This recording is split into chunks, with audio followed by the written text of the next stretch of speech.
we are going to have big different perspectives on this. Yeah, We're I'm so not different. hardly in the kitchen anymore. Joe's become our, yeah. I'm Yeah. not either. So no, we cook like it's almost this summer is so seasonal that our cooking goes down so much in the summer, and Yes. so much of it goes outside because we grow a lot. And I should say, Yeah. I'm just saying That used to be how I did it. I don't have a garden this year. Hey friend, welcome back to Home Sweet Homemaker, the podcast for the woman who wants her home to feel like a home without having to be perfect about it. I'm Jenny, and I'm so glad you're here. Grab your coffee or your iced tea, find your favorite chair, and let's talk. With me today is my real-life best friend, Melody. We've been homemaking together since we were kids. Literally, we were friends as kids and both got married and had our first babies when we were 19. She's here to share another perspective on all things homemaking. So this is a very practical episode. We are going to share some good ideas for how we feed our family in the summer without heating up the kitchen or losing our minds. Check out the show notes, or if you want to grab a pen and make a few notes, then go right ahead. Melody, we have a few different ways that we kind of categorize our let's call it a dinner system. I say that tongue-in-cheek because we don't actually have, we do not go through our summer thinking that we have a system. But they usually fall into one of these categories. No cook, outdoor cooking, one pot quick, or make ahead. So start with one of those and give me an example of, one of the favorite meals that your family eats in summer that meets one of these categories. I would say the outdoor cook, because we grill a lot, and that has so many advantages in the summer. For one, you're keeping your kitchen clean so that you don't have that cleanup.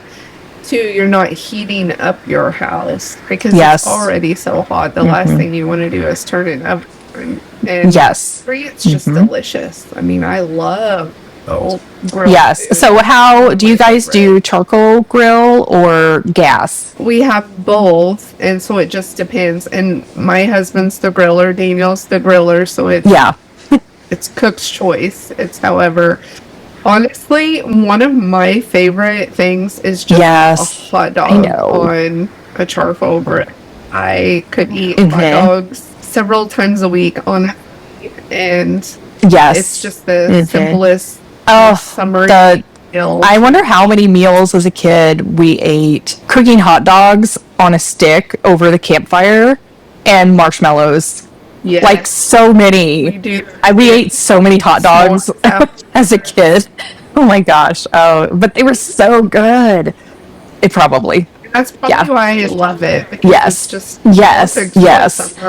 So that's outdoor cooking. So, grill nights. Some other ideas for outdoor cooking would be like the foil packets. Look on Pinterest. There are probably thousands of really good ideas for, put your protein and, like your potatoes or your vegetables or whatever, and package it all up together and, cook it on the fire. I'm going to go one step further with that and say, do a lot, fill your grill when you're grilling, and then, refrigerate that to have later in the week, either as the same meal or turn it into something else.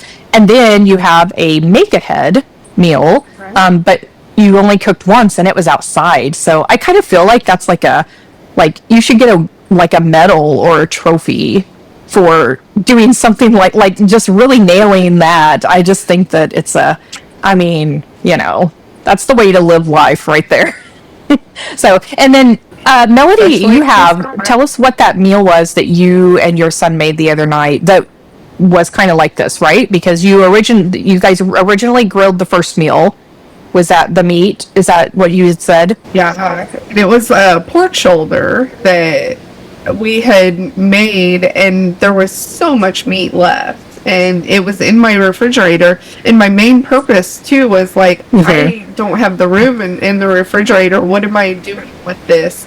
And my son, who is just a wonderful cook now, he said, we should repurpose this and turn it into a meal for tonight, because they were down eating supper. And so he cut up the meat and found the recipe, and we threw everything in the crock pot, and it was the simplest most delicious because you know that meat it had been grilled and seasoned Yes. and marinated basically.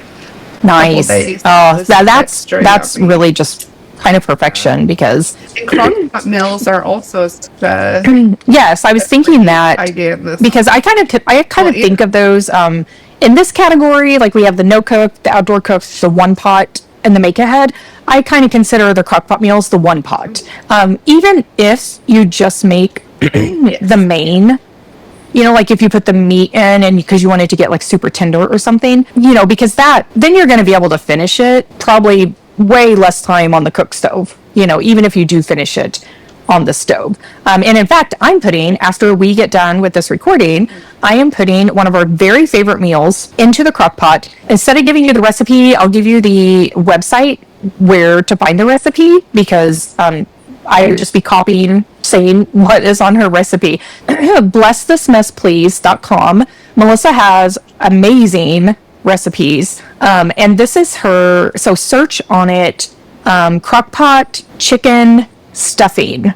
And it's going to come up with, so she has the oven version of it too, but the crockpot version is so easy and it like keeps the heat down. One caveat with that is it does call for cream of, I don't know, chicken or whatever soup. It's probably cream of chicken soup, but I can't really remember because I don't buy the cream of soup in cans. I just make, you know, like a white sauce, a homemade version of that. So I do a couple of minutes of cooking on the stove and then I dump it into the crock pot with all the other stuff. So it does heat the house up enough to cook for 5 minutes on the stove. But that is what we're having today, and it is almost a one pot meal. If I didn't make the homemade thing, it would totally be a one pot meal, but it's close enough for me. So let's talk about some no cook ideas. So obviously there's sandwiches. If you don't eat sandwiches, like if you don't have to take sandwiches to work, then sandwiches are kind of special, I think, sometimes. Because like I don't have to eat them during the day, but my husband does because he works out on the job site and it's got to have something that, we can put into a lunchbox. He still doesn't mind because the sandwiches we have at home then are like more special. So a couple of things that we do is like we'll put either a whole chicken or chicken breasts in the crock pot and however we want them seasoned. Like if we want them seasoned where we're going to do like barbecue sandwiches, we'll season them with just spices and my homemade mixes with that. Or if we want to season them, I don't know what this would be called, Italian, I think. It's like that Italian drip beef. So it has the pepperoncino pepper thingies and the juice in it. So we'll do that and then, like have the sandwich bread and the cheese and stuff separate. Usually with something like that, we'll make our own homemade like fries in the air fryer. So that has been a really useful tool to not heating up the house. And as the kids moved out, when we make smaller things like that, we make smaller amounts of because we don't really keep those for leftovers. Give me a good idea for sandwiches. What do you guys eat for sandwiches in the summer? Something that I thought of because we've gotten away from a lot of the bread that we used to eat. Yes, I love a charcuterie board.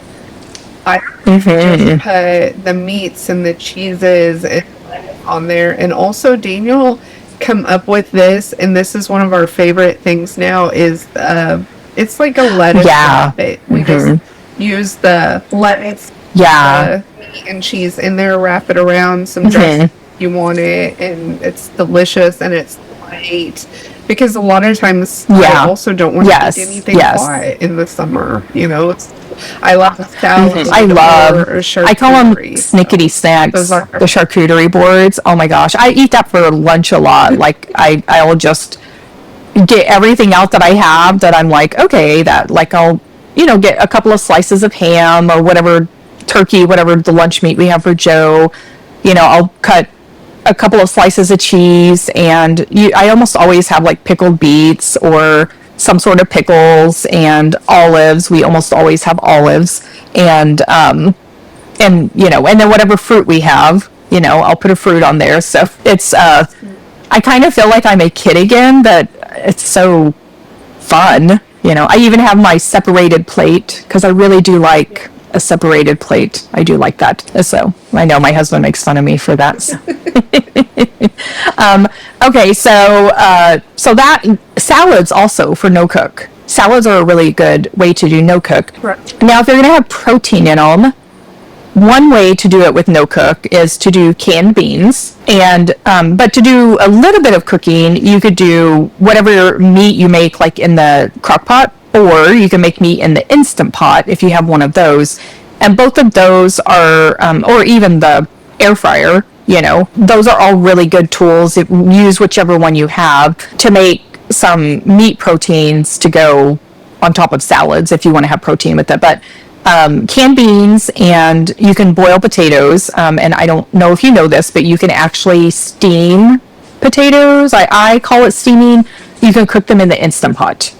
And so you don't actually have to put them on the stove and use the stove to heat up. But if you make up some for like the whole week, it's just a one-time thing. But that's another good way to get protein on a salad. But those are all, like basically no cook ideas. So one pot, we talked about the crock pot meals. Instant Pot is, another good tool to use for any sort of one pot. I've even seen recipes out there to do pasta, like to make, like, I'm gonna say spaghetti, but that's not the exact thing I've seen, so don't hold me to that if you don't find a spaghetti recipe, but I know that I've seen like a red sauce type, and they cook the pasta in the Instant Pot, but you don't cook it for very long at all, and so like it's just a few minutes, I think, if I remember that recipe right. So so that's a way to have a complete, if you do pasta, like you could cook your meat and your sauce in it, and then, put your pasta in.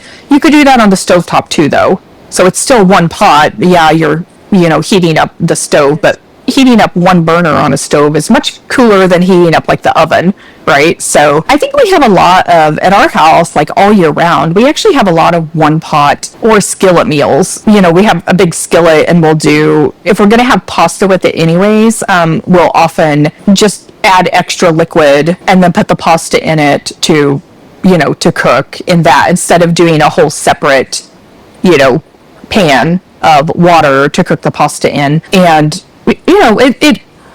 it's what I always call it, homemade hamburger helper, except it doesn't always have hamburger in it. Sometimes, we have chicken or sausage or something, but that's kind of I don't do that for, like, I like not heating the house up, like not using the oven in the summer, but mine is always I do not love doing dishes. It's definitely a chore for me. So any way I can have fewer dishes to wash is kind of my goal, so I am in love with sheet pan meals, which I don't do those in the summer hardly at all, and I don't do a lot of baking in the summer, but I will say they do really good with leftovers. So if I were going to do it in the summer, I would probably just do it early in the day and then do like 2 of them, so that I could eat that for, like 2 other meals during the week or something. Because talk about so few dishes. I've got a knife and a cutting board, and then the pan that it's on. Okay, I can do that. I like that. So technically it's one pan. So if you don't mind heating your house up for a short time, those are always really good, because you can get at least 2 meals out of a big sheet pan, out of that. So what are good one pot meals? Do you guys do anything different than that? Well, I was thinking of, if I am going to heat my oven up, we have always done, when my boys were growing up, we had a pizza and movie night. And so one night a week, and it was Wednesday nights is when we did it. We always knew Wednesday nights it's pizza. It was so wonderful to have one night a week. Yeah. To think about what you are making. Yes. Anytime you feel plan anything. And kids love pizza, so they never burn out on it. Now that's something we haven't done for several years, because my kids have been out of the house for a while, and I noticed myself getting used to it. Like, we didn't eat pizza for a few years, and then now I've noticed, specifically this summer, it seems like once a week. But let's throw up. Is it because you now make your own pizzas? Because you use frozen pizzas, right? When your kids were growing up, but you've learned since then to make pizza. Oh, yeah. that was a fun thing to do together. I Yes. completely recommend doing stuff like that with your friends because that was really fun. And now, because you guys probably do it like we do, like we on average have pizza, at least homemade pizza, at least every 2 weeks. When the kids were at home, because I've been making homemade pizza since, I don't know, probably since my oldest was like 2. That's kind of about the time that I feel like I got good enough at all the homemade stuff that I really, really completely stopped buying the, convenience stuff, processed, whatever you call that. So it's been a long time since I've been making them. But we used to do it once a week. Probably. It was almost every Friday night. And then, since the girls moved out, it's a little bit farther apart now, but it's still definitely every 2 weeks within that time we have pizza. But we often will do, like sometimes it's pepperoni if we have pepperoni. Like usually we'll buy pepperoni like, I don't know, maybe once a month or something. And then when it's gone, if we want to have pizza again, then we use whatever. If we have sausage, we use it. If we have ham left over from the week's lunches, we use that. If we have leftovers of some sort of meat that is conducive to making some sort of pizza, like we've done it with chicken before and done like a creamy sauce with garlic and, like a creamy garlic chicken type. So we definitely use that as a make do, but it's so good. It doesn't even feel like a make do, but it's definitely using up, like if we don't have mozzarella cheese left, we'll use whatever cheese is in there. You know what I mean? So we definitely use that as a not always traditional, pizza meal. But we do that because it's a one pan meal. So easy. Oh, that makes me want to have it tonight. But no, I'm doing the crock pot meal tonight. Okay. I am. And I will fully confess to, because Yes. our eating styles are very different. And as I've aged, I definitely do more of the homemade stuff, but I still am all about the convenience. And I have a freezer full. I have a shelf actually in my freezer that is those convenient meals, like frozen pizza and frozen chicken nuggets and all the things that on an air fryer or whatever. And still, like, we'll have a girls' pool day and everybody will be feeling hungry and we'll grab a frozen pizza and throw in there. And that's what summer for me needs to feel like, for me to feel like I'm having my successful summer, Easy. I want convenience, I want ease.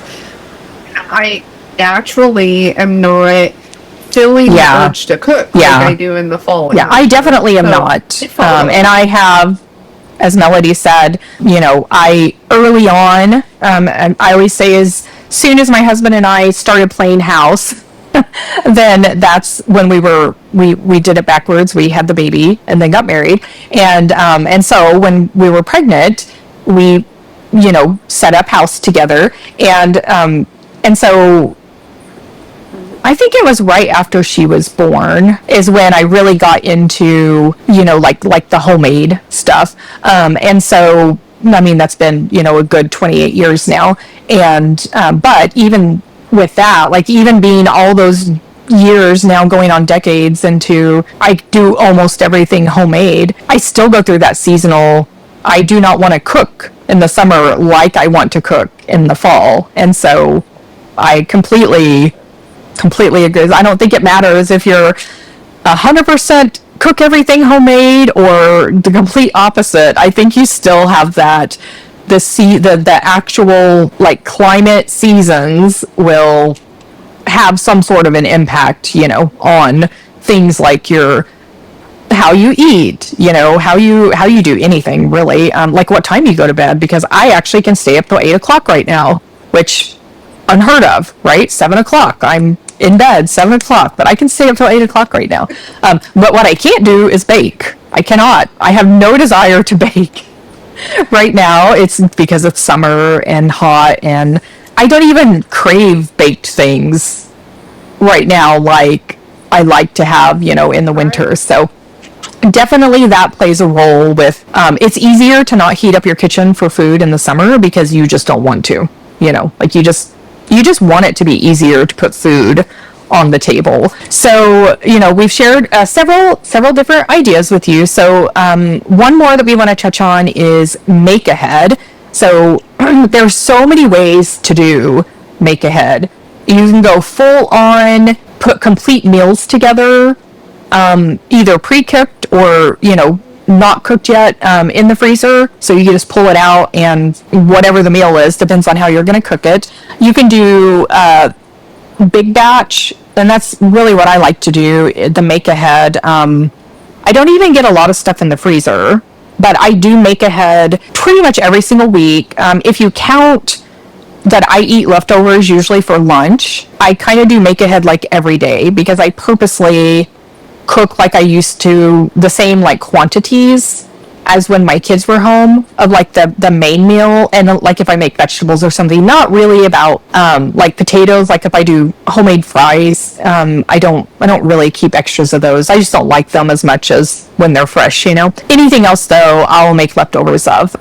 So for example, last night we had homemade stir fry. That is my leftovers. It's waiting for me in the fridge. I'm getting ready to put it in my air fryer to heat it up. But we'll do that like we talked about earlier with the sheet pan, or cooking stuff on the grill, like making a big thing of meat, on the grill instead of just a few burgers, So I don't really get a lot of stuff in the freezer. It's just we eat it later in the week. So do you do a lot of like actual freezer meals, or do you do more of the kind of within the same week type thing? Like you're usually revolving like every few days if you make something extra. Definitely. My most successful Sundays are when I can make, I love to make overnight oats for the week. Love to make up some shredded chicken and just have it in to throw on salads or tortillas or whatever. I love to make up burger, also like burger meat. That way, I can add whatever seasonings. I also like to make my bread for the week. I love to make eggs. So boil some eggs and have them ready. So like everything like that. That's my favorite way. Yeah. Because then through the week, which always is, I never enjoy coming up with like, it's 5 o'clock. Right. The last thing I want to do is cook. So it's and it's very versatile. Like whatever is going on that day. There's if you have some, we kind of have a mix of like leftovers, because like we purposely made extra. So that's kind of our version of like almost like a complete meal almost. Sometimes we'll have to add a side to it again, like because we ate all the vegetables the first meal. That's kind of, we have a mix of that, and then a mix of the ingredient things types that were made purposely for kind of going with so many things, or being just being able to be used for any meal, or for snacking even. And then it's kind of, as that stuff needs to be, it's been like, whatever, several days, this needs to be used up, or, like I'm going to finish using up those boiled eggs, or, that ground beef or whatever, then, we'll often do a meal that I love. Years and years ago, it was when I started actually learning to cook. I got this, it's not a cookbook, the Tightwad Gazette, the complete Tightwad Gazette. So Melody's heard about this book for years and years and years. So it was 1998, because Caitlin was born Christmas of 1997, and it was that spring I did my first internet order, and it was the book, the complete Tightwad Gazette. And I still remember it was like $19.99. And I was like, oh my gosh, I just paid $20 for a book. And I was so thrilled though that I had just ordered from my home in the middle of nowhere on dial-up internet. And I still have that book. That was such a good purchase. Like honestly, that might have been my best purchase, like of my lifetime so far. But in it, there's an article about, leftovers, and she does something that I just love, this term, leftover wizardry. And this is pre-Harry Potter. No, first Harry Potter was 97, so it might have been the beginning of Harry Potter days. But anyways, Yeah, was it 97, the Was first it? Harry Potter book?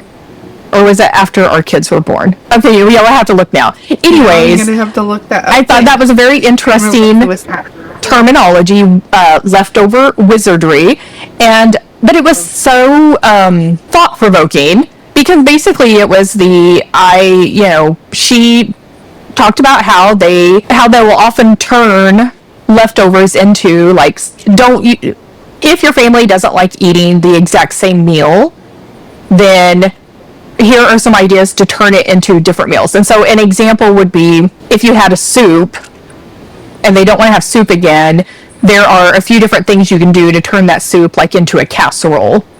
So, I mean, it's kind of the same thing, but it's different, And so, it's not rocket science. If it's a thinner consistency, like a soup, you thicken it up to make it into, like, a casserole.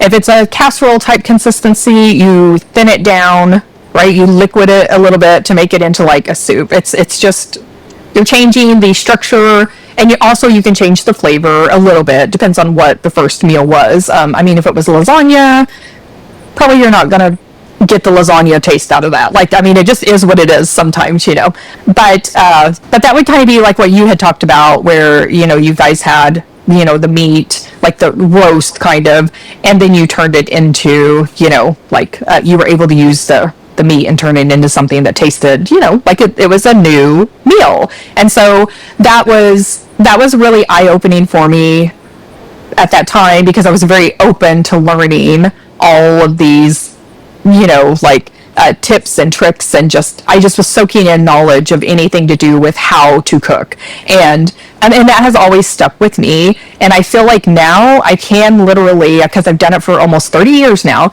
I can take anything out of our refrigerator and turn it into something. Now, I'm not saying that it's always going to be, it's not 5-star, 4-star, whatever the Michelin rating is. I think it might be 4 stars. It's never going to be that. But often it's really good. And then sometimes it's either as good as the first, whatever the first meal that thing was in, is just as good as that, or maybe even better. So that's, kind of how I do when I'm making extra stuff. I kind of go back and forth between, okay, this is a complete leftover meal, like it's leftovers of a full meal, or it's leftovers of, like, pieces that can then be used for other stuff. So, definitely be creative. I don't even think of myself as a creative person. I'm very practical about it, but I also try to make it as good as possible, so that my husband will not revolt and be like, do we have to eat leftovers again? Like, I want him to be excited about eating leftovers. I myself want to be excited about eating leftovers. But of the two of us, I'm definitely the one that could eat the same thing for probably a week before I would be like, okay, I'm kind of ready for a change. Probably because I'm the one that, historically, I've been the one that meal planned and grocery shopped and prepared the meals and then cleaned up after them. And I think that with that, I just got to where, if I want to eat cereal for supper, I want to eat cereal for supper, and we've never done that. Right. Like, I have done that before when he used to go gigging at night, and I would eat cereal for supper. And yeah. So, you never want your husband to leave the house in the evening so bad. It's like, if I'm like, I'm having cereal for supper.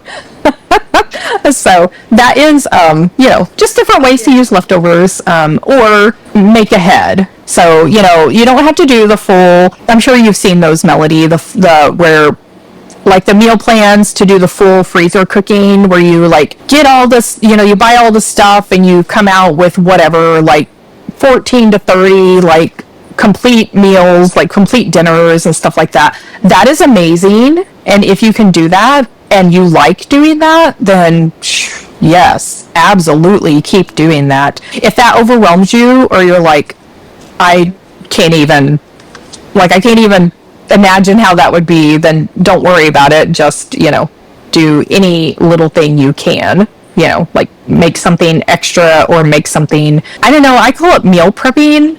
or grocery management sometimes. Like if you get home from the store and you've got, different fruits or vegetables or something, just package them into different, get them cleaned up however you want to, package them into the different ways you're going to use them. So like if you want a snack bowl with different vegetables in it, so like if, anybody could just grab it out and then, get a handful, that counts, right? Like that's going to help you. This is going to help you later, have one of, like on a day where you're like, it's too hot to cook, or I don't feel like cooking, or maybe like I'm not even really that hungry, because that's something that Joe and I do a lot by the end of the day, when it's the hottest here with the highest humidity, that, like 4 p.m. to 7 p.m. or something like that. Like we don't often want to eat during that time. And so very small portions, and a lot of times like, stuff that's not cooked.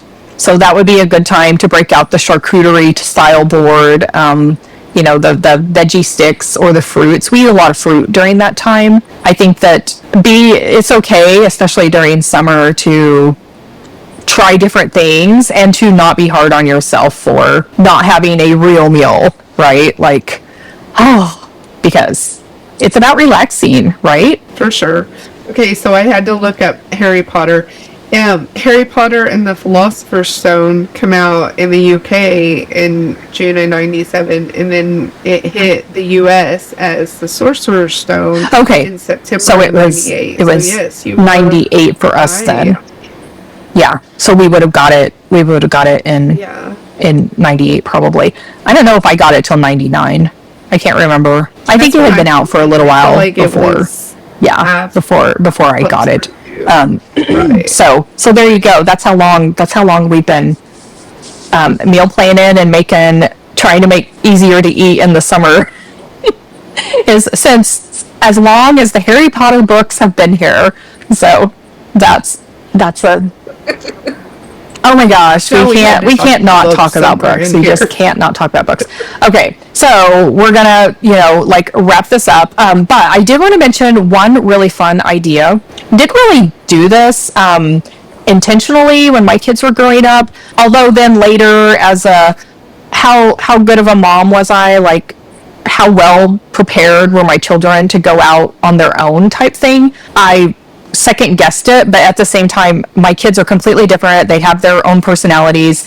One ended up actually liking to cook, and the other did not. So I think even if I would have forced her, we both would have been miserable, and I still think that she would eat out all the time, because she just does not take to cooking yet. There's still hope for her, because she's only 28, so she might want to start cooking. Yeah. So, that's exactly. She may come around. But if any of your kids do have a little hankering to learn more about cooking, or if you do want to just encourage them to maybe participate, just as this is part of the family, let's do this for fun, let's try it for the summer, a chef's night. So I saw this idea and I thought, okay, I kind of wish I would have seen this when my kids were growing up, and maybe I might have actually tried it at least. So I do believe that it is said that kids who cook better, or kids who help cook, eat better. And I can see that is probably, I can see that as a real thing. I know that I eat better because, and part of that is because like I cook, like I'm in it, I see it, I smell it, I feel it, all those senses and stuff. So that might be like, maybe that's a reason that you want, to help your kids, start early in life, learning. I think it's just really good for kids to, just to be part of it. So each kid, or you could even do grandkids. So Melody, this is something as Nova gets older. A couple examples is, she wants to go pick eggs from the chickens. We have picked the eggs, brought them in. She has a little stool there at the kitchen counter that she stands on, and she will watch me try an egg and eat it. And we've picked some things out of the garden, or she absolutely loves blackberries growing along our road, and she loves to pick the blackberries and eat them. And it's it's because she's a part of it. Yes. She's seen comes from. And it's Oh, exciting. it is. It Off of absolutely a is. tree outside. So she's going to be really well poised to do this, to be a chef, for a night. So, so my gist with that is, like each kid gets one night a week. They pick the menu within your parameters, because obviously, if I can't afford lobster, I'm not going to be buying lobster.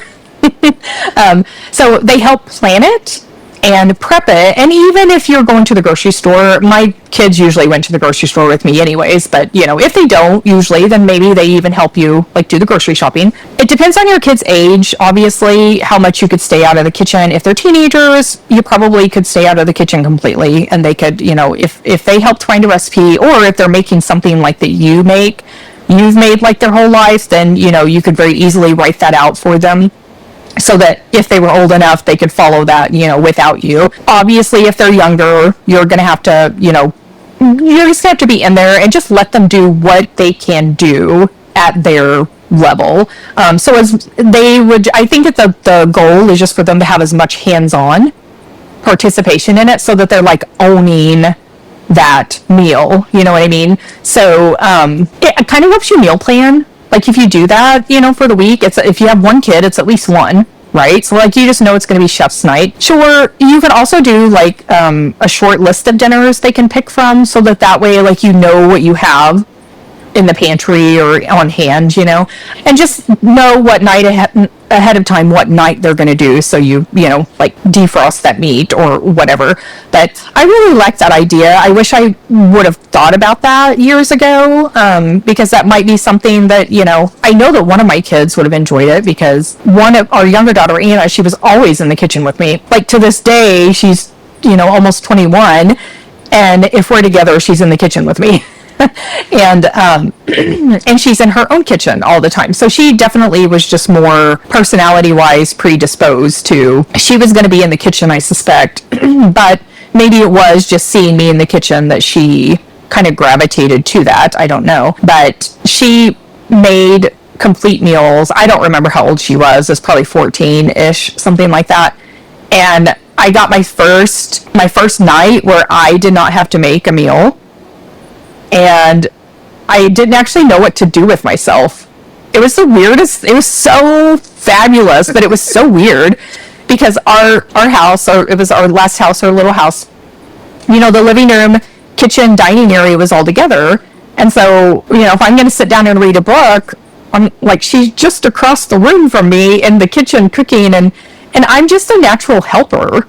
Like if somebody's working, I'm up helping them. That's just how I am. And I feel super, super awkward if somebody's doing all the work and I'm not helping. Like, so finally got to where I would just like clean up after her. Like I would wash dishes behind her and whatever. Like she was doing everything. She had her recipes, and she would, follow it or not follow it or whatever she wanted to do, And I will say that she is a messy messer in the kitchen. And I probably shouldn't have cleaned up after her, because she probably should have learned that, she probably has learned it by now, that she's been in her own kitchen for a few years, because that's how you learn to create less dishes, is when you get tired of washing all the dishes that you like get dirty making meals. You then decide how to, I'm going to do a one pot meal, or I'm going to like reuse this, whatever, right? Like I'm not going to get 5 spoons out to do constant tasting or something. So I feel like that's a life lesson that I really messed up by not letting her learn early. I know I should have just went and read the darn book. I should have. I totally should have just embraced that. But I do think that maybe if I would have tried that with our older daughter, she always was interested in trying new things, and she always was wanting to do stuff on her own. So that actually might have been something that she would have, like at least done while she was at home. I still think she would eat out most every meal now, but it definitely could have been something that we could have tried back then. Maybe I'll try that with my husband now. That's, chef's night. That's a joke, because he actually helps cook and stuff now. That was part of the empty nesting that I didn't know was going to happen. So that's a whole nother discussion for another day, but that's, like a fun thing is that like we're always in the kitchen together every night now. So I don't do anywhere near as much work as I used to. All right. So any other ideas? Any other tips for Melody had a good one. If you do have a garden, eat out of the garden as much as possible. I mean, why not? Right? Fresh stuff, yummy. If you eat it now, if you're not like a canner preserver type person, eat it now. Or freeze it. Like freezing, it's the easy way to save it for later. But I can see just going out to the garden and getting stuff to have. When I was growing up, my granny and papa, even when they didn't have a really big garden, they always grew green onions, tomatoes, and cucumbers. Always. Like, I just remember until, I think that last summer, the summer before my papa turned 90, and he died just 2 weeks, I think, before he turned 90, he was still growing tomatoes and like one tomato plant in a container out there. But there was always cut up cucumbers, sliced tomatoes, and green onions, like made in the kitchen, like every time, like my whole childhood going there. And so that was like a constant snack, for any time in the summer. So, And also those oh my things goodness. with some Italian dressing. Yes. Yeah. Delicious. Yeah. I don't know what that meal is called. Is that called something? I don't know if it has a specific name, but that's something I love to I make almost in summer, know especially what with you're talking garden about, but vegetables. it's not coming to me. But I love balsamic vinaigrette, and so that also is a good one that have on that Italian type salad. So that's something we didn't really talk too much about, but definitely if you have a garden, that's a way to make the summer meals a lot easier. And let's see, what else? I think that there's just so much that summer, because it is like the full production season of, like all the produce and stuff. It's a lot easier. If somebody offers you, even if they offer you zucchini, take it. Like, because you can do so much with zucchini. You can eat it fresh and throw it in that skillet meal. Zucchini is fabulous for the sheet pan meals or the foil packet meals on the grill.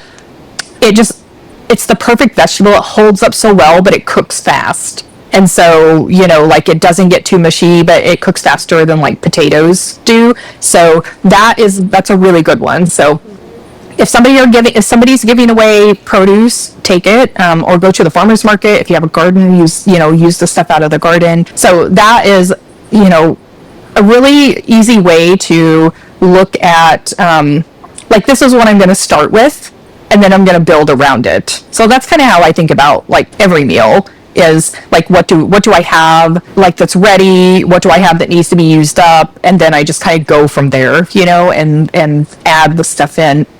So that's a really good way to make summer meals super easy, and snacks, just from all the fresh stuff that is available.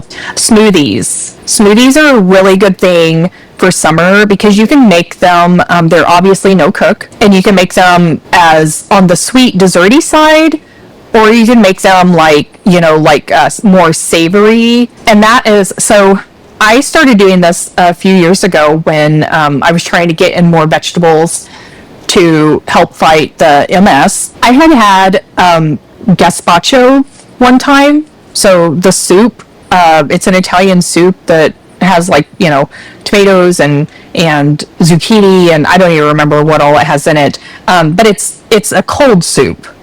And I was like, I had tried to drink those V8 juices, but even the low salt ones, like I still felt like they were just salty.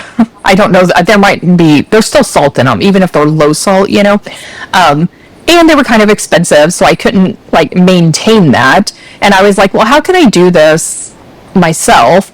And the closest I had come, because I didn't have a high-powered like Vitamix type blender, I had like a Ninja thingy that I used to make my smoothies in. And I was like, well, I'll try that. And so it was in summer, and I had gardening stuff. And so I just pulled stuff out of the garden, pureed it as best as it would, in my the blender that I did have, and it was, I know I used tomatoes, I know I used zucchini, and I did a bell pepper, and I know I did garlic and some onion, And I can't remember what else, but I know it was like a half a dozen different things, most of which came from the garden. And then I did a little bit of salt, a little bit of pepper, and maybe some Italian. I know I did one Italian, like one herb mix, and it was probably Italian. And I drank that like twice a day for, I think just one blender full of it to make those small jam jars that are about this big. They're like 4 ounces or 6 ounces. I think they're 4 ounces. I just filled as many of those up as it, would. And then I just did 2 of those a day until it ran out. And that was the closest I came to making like the BA, but it definitely was chunky. So it ended up being more like a gazpacho than it did like an actual smoothie. But it was a really good way to use up fresh stuff out of the garden. Oh, cucumber. That was the other, because I had cucumbers in the garden. But that was a really good way to use up a lot of garden produce, and it was something I can make ahead and have on hand. It worked for a snack, it worked for a meal, and it just it wasn't sweet. So it wasn't necessarily a smoothie, but it was a way to easily have a meal, because it kind of counted as not a meal, but like a side dish, basically. Like it was all the vegetables you needed in a meal in one little 4 ounce 4 ounce jar. So that's something that just another idea. But the smoothies are really good, because if you use frozen fruit, or if you just put ice cubes in it, right? Like you have fresh fruit and you put some ice cubes in it, and if you want to use yogurt or coconut milk or dairy milk, it's pretty refreshing, because it's kind of like a milkshake, don't you think? But Melody's idea isn't bad either. Keep a little shelf in the freezer of some easy things, some frozen pizzas, or like just whatever your family's favorites are, because sometimes that's what you need, and it's going to feel so good when you do it. And then you can fill in with the garden stuff, and it's going to completely balance it out. So I think what we've learned here is you don't have to be a chef, right? You don't have to be a meal plan influencer. You just have to feed the people that you have to feed, and in a way that doesn't break you, like your energy, your temperature, your budget. So obviously you just have to do it within whatever your parameters are. And that's it. That's the whole thing. So kind of lower the bar a little bit. This is not the season necessarily to be worried about trying all the new things. It's repeat the dinners, let the kids cook, eat outside as much as possible, have as few dishes to wash as possible. I think that's kind of my go-to. So that is, that's all the things. That's all the things that you need to know to have, good food during the summer with as low temperatures in the kitchen and as easy as possible. Next week, we're actually going to talk about being a lazy homemaker, where to lower the bar and when to hold the line and actually keep doing what you're doing. I think it's going to be one of my favorite episodes. It's going to be a really fun one. Stay tuned for that. So if today's episode meant something to you, would you share it with a friend? That's how this little corner of the internet grows, one homemaker telling another. And if you're not on the email list yet, come find us at homesweethomemaker.com. That's where the magazine and all the printables live. So until next week, keep making your home sweet.